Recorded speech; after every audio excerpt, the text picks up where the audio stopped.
Halo, nama saya Renata dari kelas 12 IPA 3. Saya akan menjelaskan tentang gerakan pemuda pada masa Orde Baru dan Reformasi. Pemerintahan masa Orde Baru berlangsung hingga 32 tahun, tepatnya dari tahun 1966 hingga 1998. Ada berbagai kebijakan yang dilakukan oleh pemerintah masa Orde Baru. Meski ada sebagian yang baik untuk kelangsungan bangsa Indonesia, ada juga kebijakan yang dianggap tidak memihak pada rakyat. Yang pertama ada peristiwa Trisakti pada Mei 1998.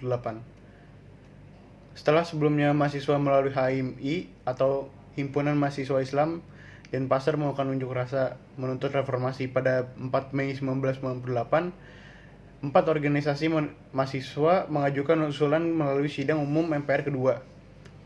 Berbagai usaha terus dilakukan untuk membawa reformasi di Indonesia, mulai dari diskusi antar guru besar hingga unjuk rasa. Sampai akhirnya pada tanggal 12 Mei 1998 terjadi demonstrasi besar-besaran di depan Universitas Trisakti, Jakarta. Peristiwa ini memakan 6 korban jiwa dari kalangan mahasiswa akibat tembakan aparat keamanan. Di antaranya adalah Elang Mulia Lesmana, Heri Hertanto, Hendirawan Lesmana, dan Hafidin Royan. Peristiwa ini kemudian dikenal dengan nama tragedi Trisakti.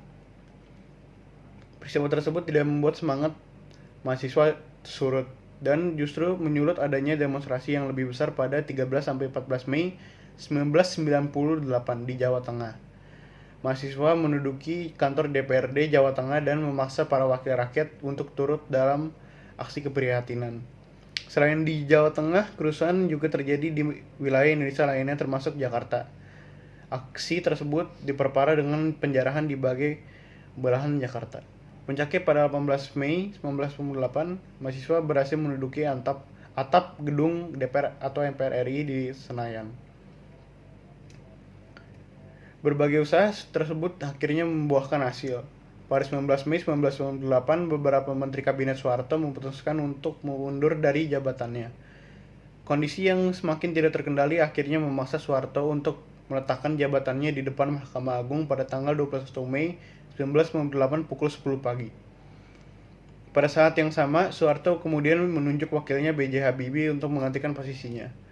Yang kedua, peristiwa Semanggi 1 dan 2, November 1998. Meski kepemimpinan Orde Baru itu sudah berganti, bukan berarti permasalahan selesai.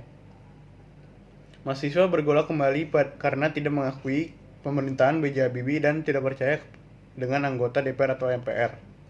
Ketika itu, mereka juga mendesak untuk menyingkirkan militer dari politik serta menuntut pembersihan pemerintahan dari orang-orang Orde Baru.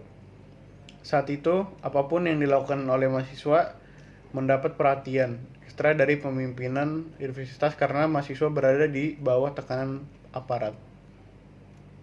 Tragedi Semanggi menunjuk kepada dua kejadian protes masyarakat terhadap pelaksanaan dan agenda sidang istimewa yang mengakibatkan tewasnya warga sipil.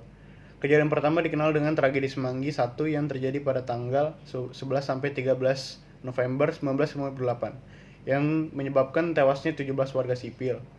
Kejadian kedua dikenal dengan tragedi Semanggi 2 terjadi pada 24 September 1999 yang menyebabkan tewasnya seorang mahasiswa dan 11 orang lainnya di seluruh Jakarta serta menyebabkan 217 korban luka-luka.